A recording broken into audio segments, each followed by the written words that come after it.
আইম্মা যতজন আজকের এই মাহফিলকে আলোকিত করলেন, ধন্য করেছেন যতজন এই মাহফিলকে, মুরব্বিয়ানে আযম, তারুণ্যের উচ্ছ্বাস, দিক দিগন্তের দিকপাল তরুণ প্রজন্মের আমার তরুণ ভাইয়েরা, পর্দার অন্ত আড়ালে শ্রবণরত হয়ে শুনছে আমার মা এবং বোনেরা, মাইকের আওয়াজ যে পর্যন্ত যাচ্ছে, একটা লোক যদি আমরা নিজেদেরকে গুনাহগার বলে মনে করি, একটা লোক আমরা দাঁড়ায় থাকবো না, সব ভাইয়েরা আমরা বসে পড়ব। আমি আরেকটা বার আপনাদের মনোযোগ আকর্ষণ করার লক্ষ্যে সালাম নিবেদন করছি। উহাইয়িকুম বিতাহিয়াতিল ইসলাম, আসসালামু আলাইকুম ওয়া রাহমাতুল্লাহি ওয়া বারাকাতুহু। আপনাদের সবার মনে হয় মনটা ভীষণ রাগ, সালামটা এত আস্তে আপনারা নিছেন। দ্বিতীয়বার দেখে আমি আর কোনো পিড়াপিড়ি করলাম না, কারণ এখন সালাম দিলে নিতে হবে এরকম কোনো বাধ্যবাধকতা নেই। প্রথমবার দিলে নিতে হবে, তো প্রথমবার তো আপনারা নিছেন, দ্বিতীয়বার একটু অ্যাটেনশন যেন আমার দিকে একটু বেশি হয়, এজন্য আমি আরেকটা বার সালামের একটু প্রচলন করলাম। এবার আমার দিকে তাকিয়ে সবাই আসুন এই বিশাল আয়োজন থেকে মালিকের আলিশান দরবারে অবনত চিত্তে শুকর গুজারি আদায় করি। সবাই মিলে পড়ি কালিমাতুশ শুকর আলহামদুলিল্লাহ। এবার কিন্তু আবার আসতে বললে চলবে না, একটু মহব্বত নিয়ে কিশোরগঞ্জের মানুষের মতো বলেন তো আলহামদুলিল্লাহ। মাশাআল্লাহ, কিশোরগঞ্জের মানুষ সহজ সরল না চালাক? দেখেন কি হাসা হাসতেছে যে হুজুর আমাদের কি আমাদের ব্যাককল করতে চাইতেছে। সহজ সরল আর ব্যাককল কি এক জিনিস? ও কথা কয় না।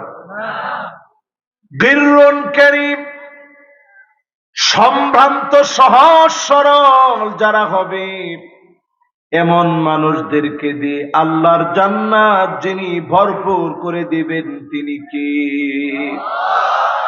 হিব্বুল লাইম, দুর্ত মুনাফিক, বাটপার, চাটুকার, তেলবাজ মুনাফিকদেরকে আল্লাহ পাক সেদিন দূর দূর করে তাড়ায় দিবেন।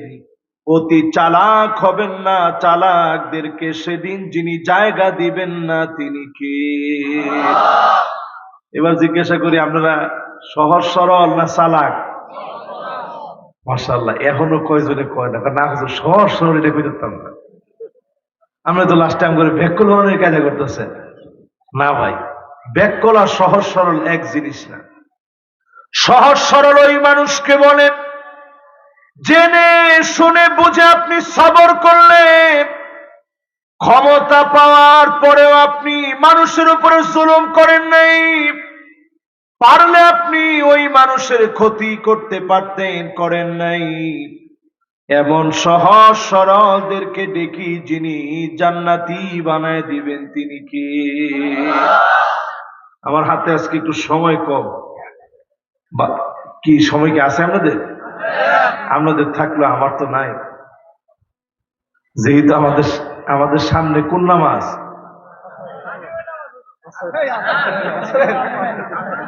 এইলা পুরো পরিচয়টা দিছে যে আমি হুজুর সহজ সরল কইছেন। আপনি আসরটা বাদ দেন, মাগরিবের নামাজ মানে হুজুর ওয়াজটা কইরা যান, নামাজের আর যার ধরার নাই।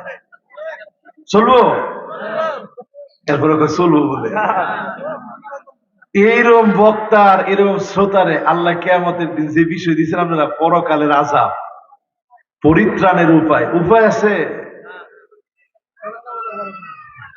এবার এই মাহফিলে বলি সামনে কোন নামাজ? আসর না মিয়া? কোন নামাজ? মাশাআল্লাহ, কে কইছে দিই? উনি কিন্তু একজন পুলিশ, কিন্তু ওনার উচ্চারণটা শুনছেন? উনি একজন এসপি মানুষ, কিন্তু উনি বলছে আসর, আর আপনারা কইছেন আসর। জিনে ধরলে কয় আসর। হুজুর এরা একটু আসর করছে জিনে। কে? আর নামাজটার নাম কি? মাশাআল্লাহ, একটু জোরে সরে কন কি? আপনাকে মনটা বিরাট খারাপ হয়েছে যে কি রে হুজুরে কি লিগে প্রথমে আপনার নামাজ ধরবে দেখে ভুলটা ধরলো। আসলে এই নামাজটার নাম আসর না, এই নামাজটার নাম কি? আসর থেকে মাগরিব যেমন দেখবেন অল্প সময়, সূর্যটা যেভাবে লালিমা বিস্তার করে ডুবে যায়, আমার আপনার জীবন সূর্যটা হঠাৎ করে একদিন ডুবে যাবে। আসর থেকে মাগরিব, আমার নিজের বলেছে মাত্র, দেখছেন এটা হচ্ছে মুদ্রা দোষ। অনেক দিনের ট্রেনিং তো সহজে সারা যায় না, এজন্য সবাই মিলে এখন কোন কি নাম, মাশাআল্লাহ। এখন আমরা রাগ আসেনি, আল্লাহ এটা বুঝাই দিল যে হুজুরেরও এই ভুল হইতে পারে, ঠিক আছে নি? সালাতুল আসর থেকে সালাতুল মাগরিব খুবই অল্প সময়, মুহূর্তের ভিতরে চলে যায়। সূর্যটা লালিমা বিস্তার করে যেইভাবে ডুবে যায়, আপনার জীবন সূর্যটা একদিন ডুবে যাবে। ইন্না হায়াতাকা ক্বাদ তাযুলু কামিসলিশ শামস, সূর্যটা ডলতে ডলতে ডুবে যাবে, জীবন সূর্য ডুবে যাবে। শৈশব, কৈশোর, যৌবন পেরিয়ে বার্ধক্যে উপনীত হবেন। খুব বেশি হায়াত পেলে 60, 70, 80, 90, 100, 120, 30 বছর আপনি হায়াত পেলেন। এরপরে যার কাছে হাজিরা দেওয়ার জন্য হাজির হওয়া লাগবে তিনি কে? যদি আখিরাতের সামনে এই দুনিয়াটাকে আপনি দাঁড় করান, কান্নাহুম ইয়াওমা ইয়ারাউনাহা লাম ইয়ালবাসু ইল্লা আশিয়াতান আও দুহাহা, সকাল সন্ধ্যার ভিতরে ফুরায় যাবে। আখিরাতের সময়ের সকাল সন্ধ্যার কাছে দুনিয়া হেরে যাবে। আখিরাতের সময়ের সামনে সকাল সন্ধ্যার ভিতরে সব হারায় যাবে। একটা সকাল সন্ধ্যার জন্য দুনিয়ার ভিতরে লোভ করলেন, বোনেরে ঠকাইলেন, নামাজ পড়ে আরেকজনের আইল নিয়ে ঠেললেন, মানুষকে ধোঁকা দিলেন, বোকা বানালেন। চক্ষু বন্ধ হলে যার সামনে দাঁড়ায়া জবাব দেওয়া লাগবে তিনি কি? আপনারা কি সবাই আমার সাথে একমত? কেউ কি বাঁচতে পারছে? দুই একজন কি পারছে না? এই জগতে কোন জালেম বাঁচে নাই, মাজলুমও বেঁচে থাকে নাই। সবাইকে যাওয়া লাগে।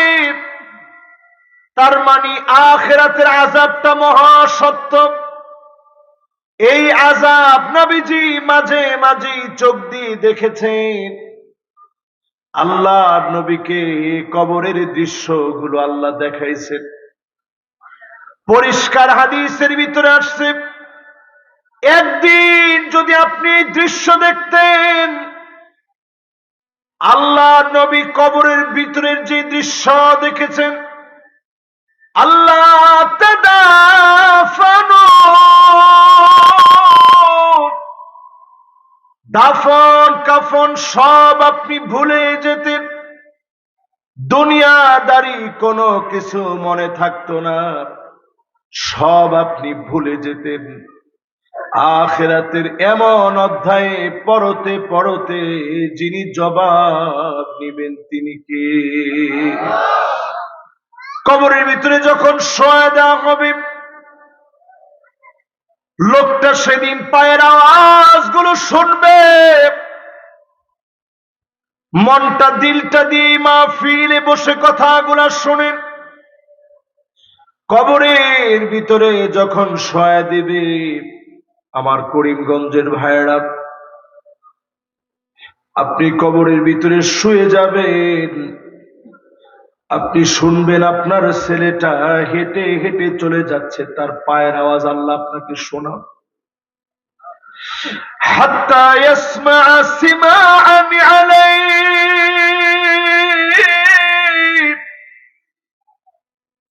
আল্লাহ পাক সেদিন শোনায় দিবে পায়ের আওয়াজ। আপনার স্ত্রী চলে গেছে, পায়ের আওয়াজ আপনি শুনবেন। বন্ধু বান্ধব এক এক করে চলে গেছে, পায়ের আওয়াজ শুনবেন। নিজের আজকে কবরের ভিতরে আপনি একটু মনে করেন, আপনার সন্তান যখন চলে যাচ্ছে আপনাকে রেখে, পায়ের আওয়াজ আপনি শুনতেছেন। সন্তানরে কিন্তু আপনি আটকাইতে পারেন নাই, আত্মীয় স্বজন কাউকে আপনি আটকাতে পারেন নাই।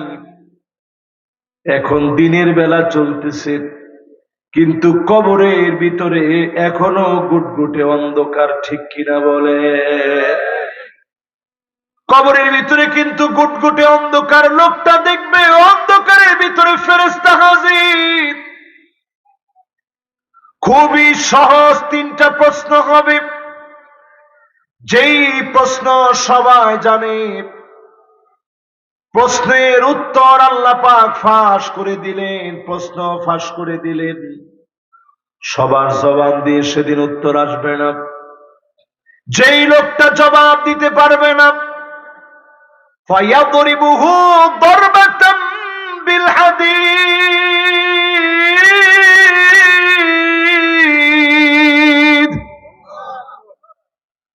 লোহার হাতুড়ি দিয়ে কানের উপরে পিটাবে, চতুর্দিক থেকে আঘাত করবে।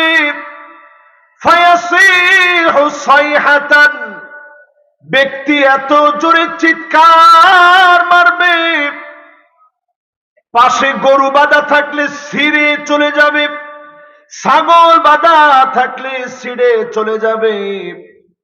সব আওয়াজের চিৎকারে ভীত সন্ত্রস্ত হয়ে যাবে। শুধুমাত্র দুইটা সৃষ্টি শুনতে পারে না।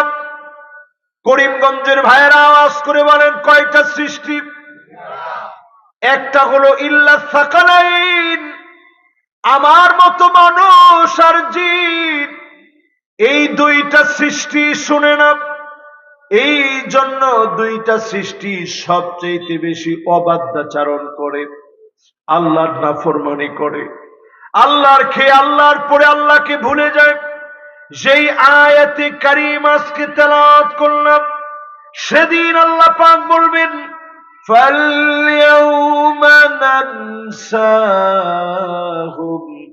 কামা নাসু লিকা ইয়াউমিহিম হাদা, আজ আমি তোরে ভুলে গেলাম যেইভাবে তুই আমারে ভুলে গিয়েছিলি।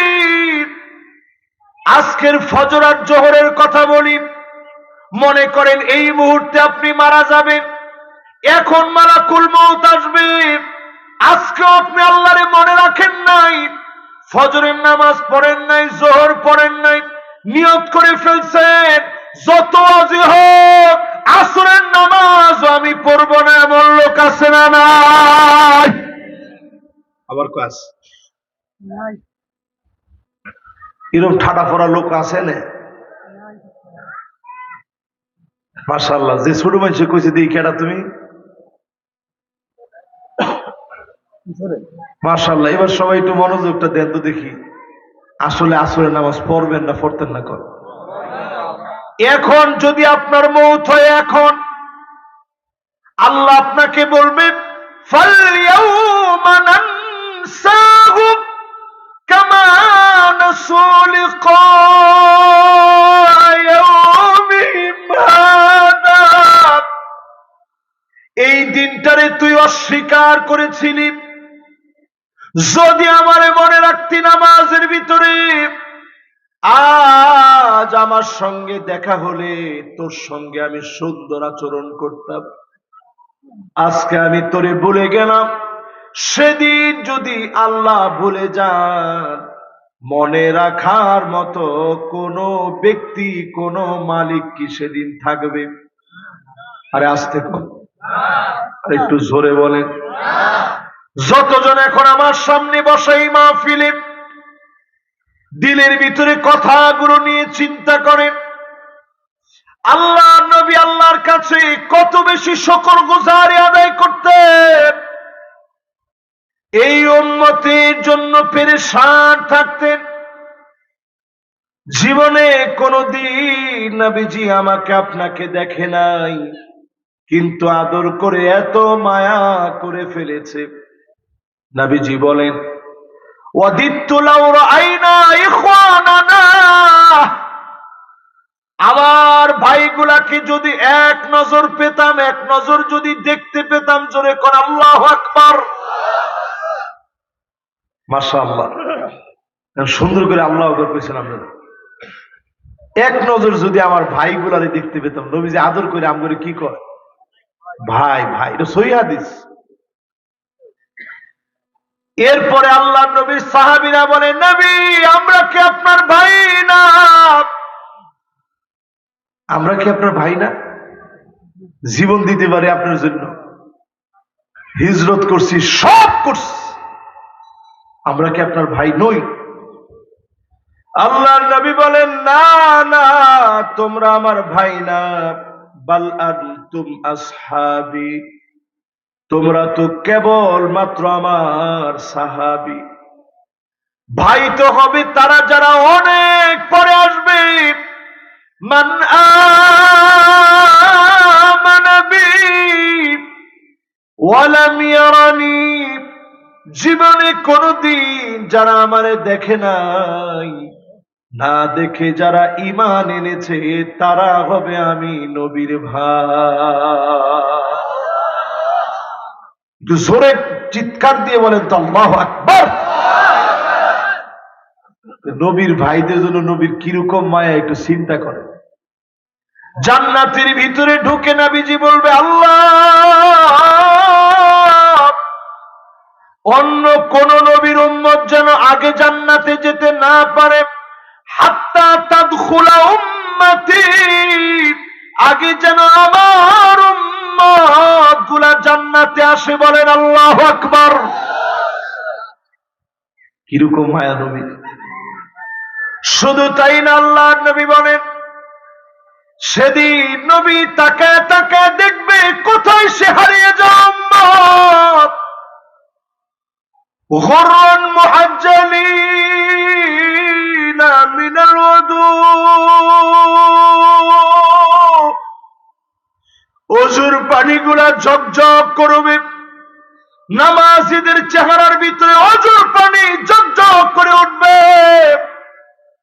নবীজি ডাক দিয়ে বলবে, আল্লাহ, এটাই তো আমার সেই উম্মত। আল্লাহ নবী ডেকে বলবে, আল্লাহ উম্মতটারে একটু মাফ করে দেন। যখনই আল্লাহর কাছে মাফ চাবে, যিনি মাফ করে দিবেন তিনি কে? এক জায়গায় দুই জায়গায় না, সব জায়গায় বিপদে পড়বেন। পুলসিরাতের ভিতরে বিপদ, কেটে কেটে মানুষ পড়ে যাবে, নিচে থাকবে জাহান্নাম, দাউ দাউ করে জ্বলবে, জাহান্নামের আগুনের ভিতরে পড়ে যাবে। হিসাবের সময়টা এত কঠিন হবে, কেটে কেটে পড়ে যাবে। নবী পুলসিরাতের কিনারায় দাঁড়ায় বলবে, ইয়া রাব্বি সাল্লিম, ইয়া রাব্বি সাল্লিম, ও আমার মালিক আল্লাহ, উম্মত গুলাকে মাফ করে দেন, উম্মত গুলারে পার করে দেন। বলেন আল্লাহু আকবার। সেদিন নবী বলবে, আল্লাহ একটু পার করে দেন। জান্নাতের ভিতরে 120টা কাতার হবে। জোরে কোন কয়টা? সবার মনোযোগ আছে তো ইনশাআল্লাহ? সময় কতক্ষণ আছে আগে একটু দেখে, মাশাআল্লাহ সময় আছে। আল্লাহু আকবার। এই ওয়াজ করলে নিজের কাছে মনে হয় কি জবাব দেব আল্লাহর কাছে, জবাব দেওয়ার কোনো ভাষা নেই। 120টা কাতার হবে। আমাদের মতো গুনাহগারদের কোন কাতারে জায়গা হবে আল্লাহ জানে। আদৌ কি সেদিন আল্লাহর সামনে দাঁড়াইতে পারবো? 120টা কাতারের ভিতরে নবীজি বলেন, সামানুনা মিন উম্মতি, আমার উম্মত দিয়ে আল্লাহ রাব্বুল আলামিন আল্লাহর জান্নাতের একটা না দুইটা না 80টা কাতার পূর্ণ করে দিবে। 120 থেকে 80 গেলে বাকি থাকে কত? সব নবী মিলে মাত্র 40 কাতার পূর্ণ হবে। ও 40 মিন সাইরিল উমাম, অন্য সব নবী মিলে আল্লাহর জান্নাতে 40 কাতার পূর্ণ হবে। একা আমার নবীর উম্মতের আল্লাহর জান্নাতের 80 কাতার পুরা হয়ে যাবে। খুশি না বেজার? কেরা যে ধোঁয়া জ্বালাইছে আল্লাহ জানে। পুরোটা জাহান্নাম থাকবে ধোঁয়ায় ভরা। এই জন্য ধোঁয়া উড়লেই আমি আর ওয়াজ করতে পারি না, দম বন্ধ হয়ে আসে। আল্লাহ আপনি মেহরবানি করে জাহান্নামের ধোঁয়া থেকে আল্লাহ আমাদেরকে হেফাজত করেন, করে না। আমি কয়েল জ্বালাইলেও আমি ঠিক থাকতে পারি না, একটু কয়েলের ধোঁয়া আল্লাহ আমার সহ্য হয় না। আল্লাহ কেমনে জাহান্নামের মধ্যে আল্লাহ একটা মুহূর্ত কেমনে আমরা থাকবো? জাহান্নামটা এত কঠিন হবে। ইন্না জাহান্নামা কানাত মিরসাদা, পুরা জাহান্নাম হবে শুধু আযাবের খনি। আল্লাহ রাব্বুল আলামিন সেদিন এমন কিছু মানুষ থাকবে, উত্তরণের উপায় শুনেন, এমন কিছু মানুষ থাকবে যাদের জন্য মালিক সেদিন জাহান্নামের আগুন হারাম বানায় দিবেন। তিনি কে? 8 প্রকারের মানুষ। জোরে কোন? কয় প্রকার? আর একটু জোরে। জোরে হলো না। এই 8 প্রকার আপনারা কি একটু কথা দিতে পারেন যে হুজুর আজকে থেকে ওয়াজ শোনার পরে আমরা এই 8 প্রকারের মানুষ হব? 1 নম্বরে যতজন এই মাহফিলে বসলেন, আমি কিন্তু একটু পরে পড়াটা জিজ্ঞাসা করব। কেটা ডাক দেয়? কেটা ডাকাই নাই কিন্তু মাহফিল। আমার বাড়ি কই আমরা জানেন? কেটা কইছি দিই? মাশাআল্লাহ। আর কেটা জানেন? মাশাআল্লাহ। আরো একজন জানে, আমার প্রিয় শ্রোতা। মাশাআল্লাহ। বাড়ি কই আমার? খালি নরসিংদী? আর কই? মাশাআল্লাহ। হে তো করে পুরা বাইক গেছে গা। আমার বাড়ি নরসিংদীর মনোহরদী। আমি যখন এই অঞ্চলগুলাতে আসি সত্যি আমার কাছে মনে হয় আমি এলাকার মানুষের একটু কথা শোনাইতেছি। আসলে সময় করে তো আসতে পারি না, কিন্তু এটা আমাদের দায়িত্ব আপনাদেরকে এগুলো বোঝানো। আজকে আমি চিন্তা করছিলাম অন্য বিষয় নিয়ে কথা বলবো, কিন্তু দেখি আপনারা পোস্টারে বিষয় দিয়ে রাখছেন। আসলে পরকালীন জবাবদিহিতার চাইতে বড় আর কিছু নাই। এটা যার ঠিক তার সব ঠিক। তার জন্য সিসি ক্যামেরা ট্যামেরা কিচ্ছু লাগে না। ওই লোকটা আল্লাহর ওলি হয়ে যায়। জোরে কোন আল্লাহ।